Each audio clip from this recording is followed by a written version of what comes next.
Hello everyone, कैसे हैं सब। Welcome back to trail blazing education. तो ये सीरीज़ है हमारी अप्रोच टू फिज़िक्स। हम थर्ड पार्ट चला रहे हैं इसका अभी। अप्रोच टू फिज़िक्स का थर्ड पार्ट नहीं, एक्चुअली अप्रोच टू वेक्टर्स का थर्ड पार्ट है। अप्रोच टू फिज़िक्स तो हमारी पूरी जनरल सीरीज़ है और इसमें हम वर्क कर रहे हैं कैसे क्वेश्चंस को अप्रोच करना है, क्योंकि अप्रोच हमारे लिए सबसे इंपॉर्टेंट है। कैलकुलेशन तो सब कर लेते हैं, कोई दिक्कत नहीं है उसमें, चाहे क्वेश्चन ईजी हो टफ हो, अगर अप्रोच क्लियर है तो क्वेश्चन बहुत आराम से हो जाएंगे, सबसे हो जाएंगे, कोई दिक्कत नहीं होगी। तो फॉलो करते रहिए, आपको सब समझ में आ जाएगा। हम कंटिन्यू करने से पहले please hit the subscribe button, और अगर आपको ये वीडियो पसंद आ रहे हैं, ये सीरीज़ पसंद आ रही है, तो please like, subscribe and share. और कमेंट सेक्शन में आप अपने कोई भी डाउट्स पूछ सकते हैं, हम आपको फ्री मटेरियल प्रोवाइड करेंगे if you ask for it. चलिए स्टार्ट करते हैं आज का third part, approach to vectors. तो इसमें जो ये क्वेश्चन हमें दिया है, there are two force vectors, one of 5 newton and the other of 12 newton. तो एक फोर्स हमें दे रखा है, लेट्स से F1 5 और F2 हमें दे रखा है 12। ठीक है, फिर वो पूछ रहे हैं कि किस एंगल पे दोनों वेक्टर्स को ऐड किया जाए कि सच दैट कि एक बार हमें रिजल्टेंट 17 मिल जाए, एक बार हमें रिजल्टेंट 7 मिल जाए और एक बार रिजल्टेंट हमें 13 मिल जाए। तो देखो, एक तो सिंपल तरीका ये है कि जो हमारे पास रिजल्टेंट का फॉर्मूला होता है हम उसको अप्लाई करें, और देखो हमें इससे आराम से आंसर्स मिल जाएंगे, कोई दिक्कत नहीं आएगी, एकदम बेसिक मैथमेटिक्स है। तो देखो f की जगह एक बार 17 रख दो, F1 तो हमें पता ही है 5 है, F2 हमारा 12 है। तो इससे हमें ये वैल्यूज़ हमें सारी पता है, तो हम अगर निकालेंगे तो कॉस थीटा बड़े आराम से हमें दिख जाएगा कि कॉस थीटा की वैल्यू यहाँ पे 1 आ जाएगी। तो थीटा हमारा क्या आ जाएगा, 0 डिग्रीज आ जाएगा। तो एक तो तरीका ये है, हम दूसरी वैल्यू भी रख सकते हैं, हम 7 रखेंगे तो सेकेंड टाइम हमारा थीटा जो है 180 आ जाएगा, और फिर 13 रखेंगे f की जगह तो अगेन थीटा हमारा 90 डिग्रीज आ जाएगा। तो ये करना ठीक है, फॉर्मूला वाइज तो बहुत सही बात है, लेकिन हम थोड़ा सा इसमें अगर क्वेश्चन में दिमाग लगाएं तो हम ये भी देख सकते हैं कि हम इसको डायरेक्टली भी कर सकते हैं बिना किसी कैलकुलेशन के। वो कैसे कर सकते हैं, देखो हमें दिख रहा है कि एक 5 है एक 12 है और हमें रिजल्टेंट 17 चाहिए। इसका मतलब 5 + 12 डायरेक्टली ऐड करने से हमें 17 मिल रहा है। इसका मतलब क्या होता है कि दोनों वेक्टर्स या दोनों के जो फोर्सेस हैं वो सेम डायरेक्शन में हैं, they are parallel to each other. और पैरेलल का मतलब होता है कि थीटा हमारा 0 होना चाहिए। देखो दूसरे में कह रहे हैं 7 न्यूटन। 7 न्यूटन का मतलब क्या होता है, 12 - 5, 12 - 5 इज 7। तो इसका मतलब क्या हुआ कि अगर डायरेक्टली सब्ट्रैक्ट करने से हमें रिजल्टेंट मिल रहा है तो these vectors are anti parallel to each other. तो इसका मतलब होता है एंटी पैरेलल का कि थीटा 180 डिग्रीज है। और फिर हमने ट्रिग्नोमेट्री में कुछ ट्रिनिटीज़ याद कर रखी हैं, कुछ नंबर्स की, है ना, पाइथागोरस थ्योरम अप्लाई करने के लिए। देखो 12 और 5 और थर्ड फोर्स दे रखा है रिजल्टेंट 13। तो हमें पता है कि 12² + 5² इज इक्वल्स टू 13²। ये वन ऑफ द ट्रिनिटीज़ है जो हम याद करते हैं ट्रिग्नोमेट्री में फॉर पाइथागोरस थ्योरम। सो यहाँ पे इससे मालूम पड़ रहा है कि ये दोनों एंगल जो रहे होंगे they must be at an angle of 90 degrees, तभी हमें रिजल्टेंट जो है 13 मिल जाएगा। एक 12 है एक 5 है, तो जो हाइपोटेन्यूज आएगा वो 13 आएगा। तो हम यहाँ समझ सकते हैं कि एंगल हमारा 90 हो जाएगा। तो बिना कुछ किए, बिना किसी कैलकुलेशन के हमने थोड़ा सा दिमाग लगाया और उस समय मालूम पड़ गया कि हमारा आंसर ए है। चलिए अगला सवाल करते हैं। इसमें कह रहे हैं कि एक ट्रक है जो ट्रैवल कर रहा है due north at 20 metre per second and turns west. Again हम पहले भी देख चुके हैं कि हम डायरेक्शंस को ऐसे शो करते हैं, ये हमारा नॉर्थ है, ये हमारा ईस्ट है, तो हिसाब से ये साउथ और ये वेस्ट हो जाएगा।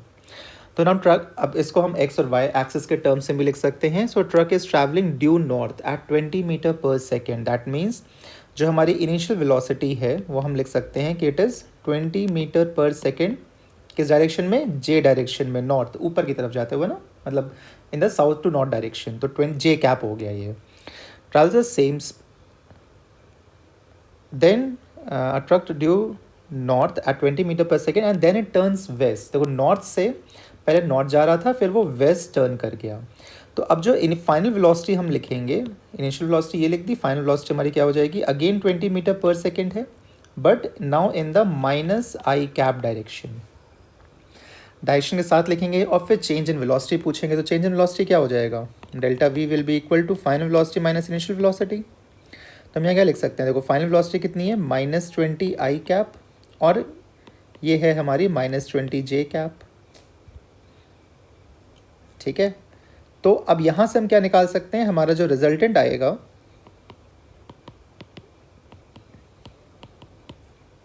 वो कितना आ जाएगा, सीधे सीधे X square plus Y square, तो ये हो गया 20√2। तो 20√2 अब देखो दो आंसर्स में दिया हुआ है बी और डी में, तो direction is also important. So how to calculate the direction. देखो एक तो तरीका है कि हम सीधे डायग्राम से देख सकते हैं। देखो अगर पहले नॉर्थ गया था फिर वेस्ट गया, तो हम रिजल्टेंट अगर निकालेंगे tail joining the tail of the first to the head of the second, तो हमें दिख रहा है कि the change is towards the northward direction, but ये चेंज नहीं है एक्चुअली में, ये तो हमने ऐड कर दिया। हमें क्या करना होता है, हमें सब्ट्रैक्ट करना होता है, फाइनल माइनस इनिशियल, ठीक है। तो देखो फाइनल माइनस इनिशियल अगर करेंगे तो फाइनल ये है, और इनिशियल जो था, इनिशियल हमारा ऊपर की तरफ है लेकिन सब्ट्रैक्ट करना है क्योंकि हमको, तो हम क्या करेंगे, हम उसको नीचे की तरफ दिखाएंगे। तो अगर हम इसको अगर नीचे की तरफ दिखा रहे हैं, देखो ये हो गया मेरा माइनस वी आई, ये है मेरा वी फाइनल। तो यानी कि अब मेरा जो रिजल्टेंट आएगा वो मेरा रिजल्टेंट इस डायरेक्शन में आएगा, and this direction is south west. तो ये मेरा हो गया साउथ वेस्ट। तो एक तरीका तो हो गया कि हमने वेक्टर फॉर्म में लिख के उसको इमेजिन कर लिया। दूसरा आप ये भी पूछ सकते हो कि अच्छा ये तो बताओ कि अगर हमें सीधे निकालना हो, कि हमें सीधे बस फॉर्मूला बेस पे ही रहना है और उससे ही निकालना है, तो हम क्या कर सकते हैं, हम टैन थीटा निकाल सकते हैं।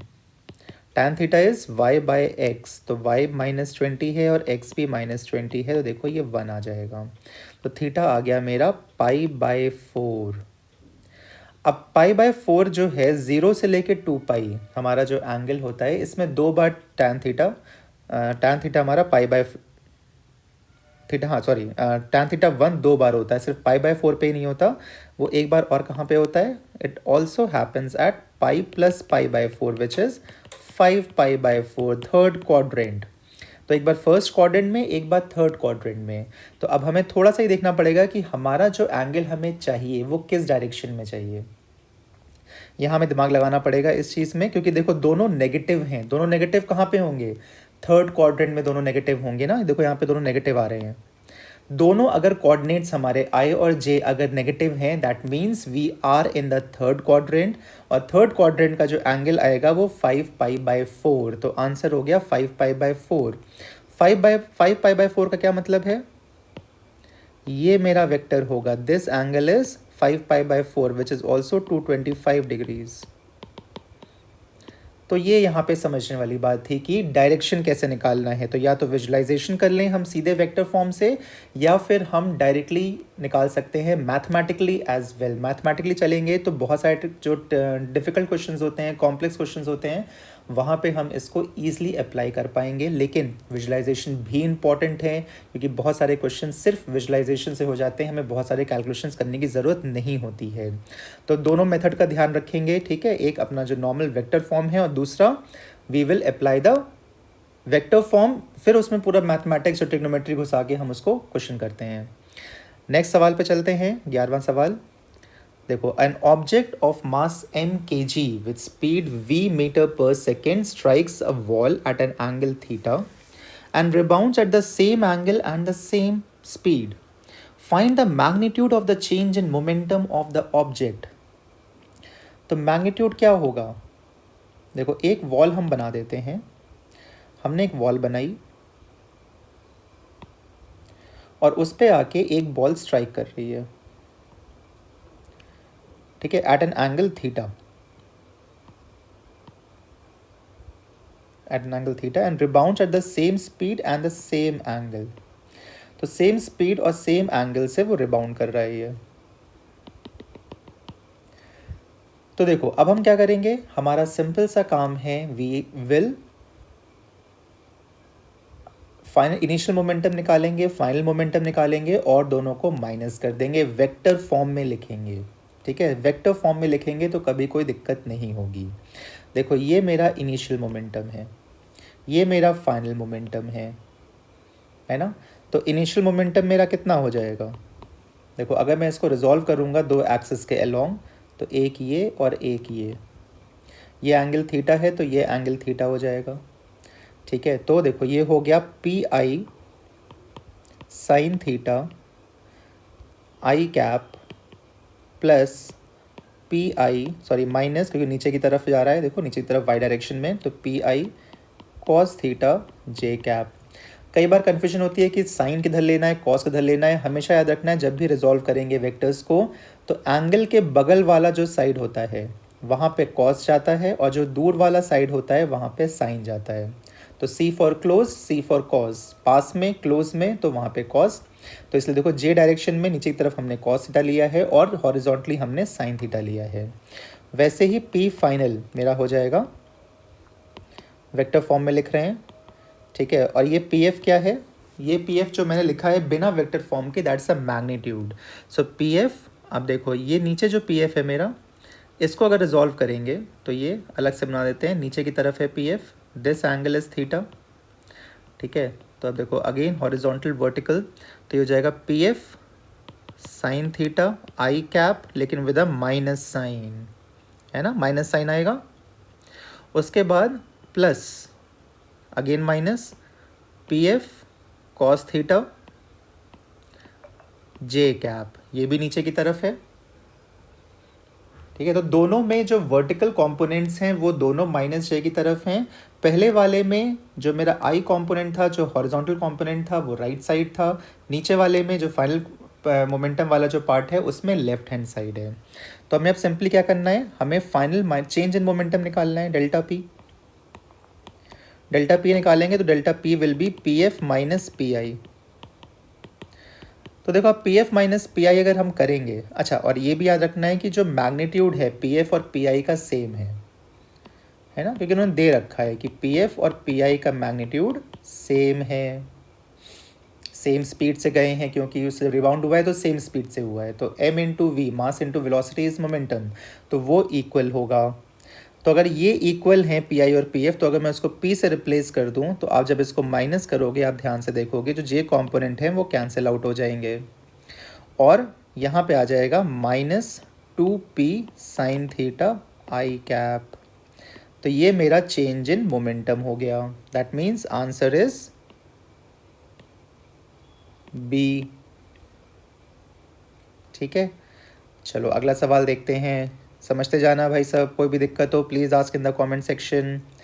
देखो two vectors A and B lie in the same plane, they lie in a plane. दो वेक्टर्स हैं, लेट्स से हमारे कार्टेशियन कोऑर्डिनेट्स की बात कर लेते हैं। ये दो जो वेक्टर्स हैं ये इसी पे लाई कर रहे हैं, एक्स वाई प्लेन में, जो मेरे स्क्रीन का प्लेन है। और जो सी है वो इसके आउटसाइड है, ठीक है। तो सी को अगर हम थोड़ा सा ऐसे बना लें, थोड़ा सा डार्क लाइन से बना देंगे, तो वैसे डार्क लाइन से शो करते हैं केमिस्ट्री में भी हम। तो ये हमारा ऐसा लग रहा है कि ये बाहर की तरफ आ रहा है, ठीक है। तो एक्स, दो वेक्टर्स हैं, ये मेरे ए और ये मेरा बी, ये दोनों एक प्लेन में हैं और सी प्लेन से बाहर आता हुआ है। तो वो पूछ रहे हैं कि ए प्लस बी प्लस सी ये किस प्लेन में होगा, ये कहाँ पे होगा। क्या इनका सम ज़ीरो हो सकता है? नहीं, इनका सम ज़ीरो नहीं हो सकता, क्योंकि ज़ीरो होने के लिए हमें या तो दो वेक्टर एकदम इक्वल और एंटी पैरेलल चाहिए, या फिर तीन वेक्टर ऐसे चाहिए कि वो सिमेट्री बनाते हुए या नेट उनका जो रिजल्टेंट है वो ज़ीरो आ जाए, ठीक है। तो ज़ीरो तो नहीं हो सकता, कैन नॉट बी ज़ीरो, ये आंसर सही है, because it can not be zero, it is दो थ्री वेक्टर्स आर नॉट को प्लानर। ज़ीरो करने के लिए हमें वो वेक्टर्स को प्लानर करने थे तीन, अगर तीन ही हैं तो। They lie in the same plane containing A and B, नहीं हो सकता, ए और बी का रिजल्टेंट तो सेम प्लेन में होगा, ठीक है, वो कहीं इनके बीच में होगा। ये इसका resultant of a plus b है। लेकिन अब आर और सी को जब हम ऐड करेंगे तो देखो ये जो आएगा ये किस प्लेन में आएगा, इसके लिए हम एक अलग से देखो, ये प्लेन ये वाला प्लेन होगा, ठीक है, जो आर और सी का प्लेन है। इनका जो रिजल्टेंट होगा कहीं इनके बीच से होता हुआ, इसको किससे बनाए, वाइट से बना लेते हैं। तो देखो इसके बीच में, आर और सी के बीच में जो ये बाहर आता हुआ प्लेन है, थोड़ा सा एंगल पे हो सकता है हमारे एक्स वाई प्लेन के, तो ये कहीं इस प्लेन में लाई करता हुआ ये ऐसे कहीं बाहर की तरफ होगा। It won't lie on the same plane as a and b. तो ये कहीं आर और सी का जो प्लेन, आर और सी के बीच में जो प्लेन है, अगर ये मेरा आर है और ये मेरा सी बाहर आ रहा है, तो कहीं इस प्लेन में, इस प्लेन में इनका जो फाइनल रिजल्टेंट होगा आर फाइनल, ये कहीं इसमें लाई कर रहा होगा। Definitely it won't lie in the plane of a and b, it lies in the plane containing c, yes that is true। वो अब देखो सी किसी प्लेन में है, वो तो बहुत सारे सी के थ्रू तो इनफाइनाइट प्लेन पास कर सकते हैं ना। तो जो रिजल्टेंट ए और बी का था और जो सी का जो प्लेन है वो भी सी से पास कर रहा है। That means both the answers are true, they lie in the plane containing C. ठीक है, तो बी और डी दोनों सही हो जाएंगे। तो आज के लिए इतना ही, नेक्स्ट वीडियो में मिलेंगे। If you like this video please like, subscribe and share. अपने डाउट्स पूछिए, कमेंट सेक्शन में खुल के पूछिए, आपको सारे आंसर्स मिलेंगे। और डिटेल एक्सप्लेनेशन चाहिए, you can contact me directly, we will talk definitely about it. चलो फिर, बाय, टेक केयर, एन्जॉय।